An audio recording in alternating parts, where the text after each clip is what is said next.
Ассалаумағалейкум достар. Бұл сынды мешіттегі жұмыс істейтін имамдарға айтқалы отырмын.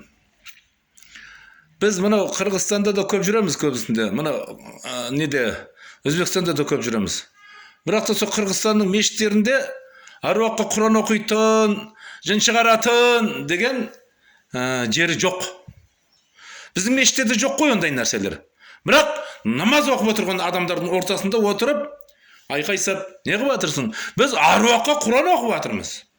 Ой, намазың бейаққа қалып кеткен, намазың керегі жоқ оларға. Намазыңды оқисың ба, оқымайсың ба, ол сенің проблемаң. Намаз оқитындардың құлақтарын епелеңдетіп, құлақтарын бәрін дарылдатып, анаяқта мен не қылып жатырмын?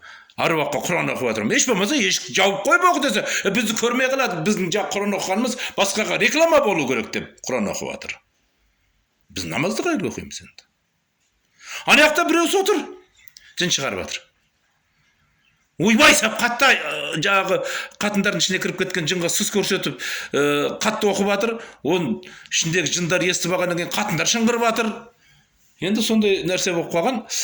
Мешітке кіріп барсаң, қозыларын бөліп тастасаң, қой құсап жаңағы ішінде жамырап жатыр да жаңағы. Жыны бар, жаңағы қатыны бар, жынды қатыны бар, барлығы қосылып бар. Бір десең жамырап жатыр. Намазды қайда оқимыз енді? Сондай нәрсені көрдім. Бір күні бамдат намазға сәл кешіңкіреп бардым, жағдайларымнан. Енді оқуға болатын кез еді.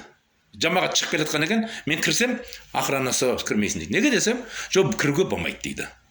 Сонымен мен бой бермей кіріп кеттім ары қарата. Бой бермей кіріп намаз оқып не қылған едім, мен айтты, подвалдан шығасың деді. Подвалдан шықтым.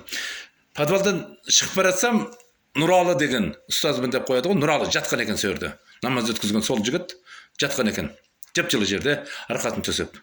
Бұлай айланып шықсам, капельдің үстінде, қақаған аязда капельдің үстінде жігіттер намаз оқып тұр. Онда мешіттің ішіндегі жылулықтың не керегі бар? Олар капельдің үстінде тұрып намаз оқыса. Неге бұндай болды десе, бомыштар кіріп кетуі мүмкін дейді. Мен тек көрген емеспін, сол анау ненің мешіттің жанында бомыштардың жүргенін. Көбісінде мынау Көкбазар жақтарда жүреді. Бомыштар кіріп кетеді, біздің қарауылың бар, охранаң бар. Солар мынау намаздың уақыты өтіп кеткенге шейін, күн шыққанға шейін сол жерде отырып тұрса, басқа жақтағы әжетхана жақтағы бірдеңені біреулер көтеріп кетіп қалмайды ғой. Бұл не қылық бұл енді? Намаз оқуға келгендер намаз оқытпайсыңдар, апарып сыртқа кафельге оқытып қоясыңдар. Жынды болғандарды отырғызып қойып, намаз оқитындарды тақ ортасына отырғызып қойып, жынын шығарасыңдар. Енді осындай айтса, сендер айтасыңдар, бізді жамандап жатсыңдар деп ренжисіңдер.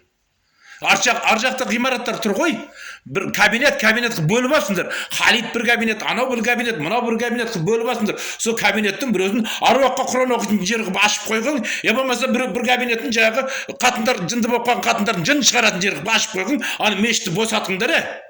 Мешіт деген ат не ол? Мешіт деген ат не? Сәжда қылатын үй. Енді аруаққа Құран оқитын жер деп айтылмаған ғой жерде. Сәжда қылатын үй. Өздерің айтыңдаршы, мешіт дегеннің біздің тілге аударғанда сәжда қылатын үй. Я болмаса жынды болып қалған қатындар жын шығаратын үй деген жоқ қой жерде.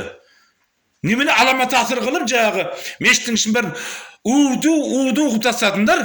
Ана жерде бір дискотека болып жатқан сияқты ма бірдеңе, миың бәрі ашып жаңағы басыңдағы шашың бәрі дүрілдеп, қайтып тұрып намаз не оқып жатқаныңды білмей қаласың ана жерде тұрып.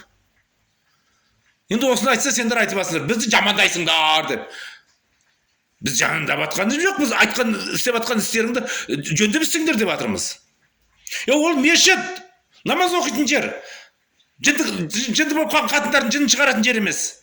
Бір оқуға барса, бір еркек ерделеу еркісіні кіргізіп апты, оның жыны бар екен, анау деген бар даусымен шыңғырып, мынау деген бар даусымен айқайлап, Құран оқып, жаңын жын шығаруға әрекет қылып жатыр. Мешіт ол. Аруаққа Құран оқитын жер емес, я болмаса жын шығаратын жер емес, мешіт былайша айтқанда. Табыс көзін айландырып алдыңдар, бүткіл мешіттің ішін бәрін. Ана бұрышында бірдеңе істейді, мына бұрышында бірдеңе істеп жататын. Намаз оқитын жер таппаймыз кіріп алсақ. Бұрышына барып оқиын десең де, айқайлаған дауыстан жағы құлағың құршығанады. Не істеп жатсыңдар енді? Осыны айтса, біз жамандайсыңдар дейсіңдер. Құдайдың алдында жауап бересіңдер ғой, мына мешітті жағы әртүрлі нәрсені кіргізіп алып істеп жатсыңдар я. Жын шығарасыңдар, аруаққа Құран оқып жатсың. Мешіт деген мағынаны халыққа айтып берсе оны. Kur'an'da okuysun mu soların үйüne barıp okuyun ya. Жыны чыгарасың ба солардың үйіне барып шығарғын.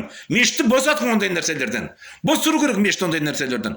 Қай уақытта барсаң 2 рәкат намаз оқуға барғысы, 2 рәкат намаз оқысы келіп баратындар бар. Зікір айтып отырғысы келетіндер бар. Құран оқып отырады, жайлап ішінен Құран оқып отыратындар бар.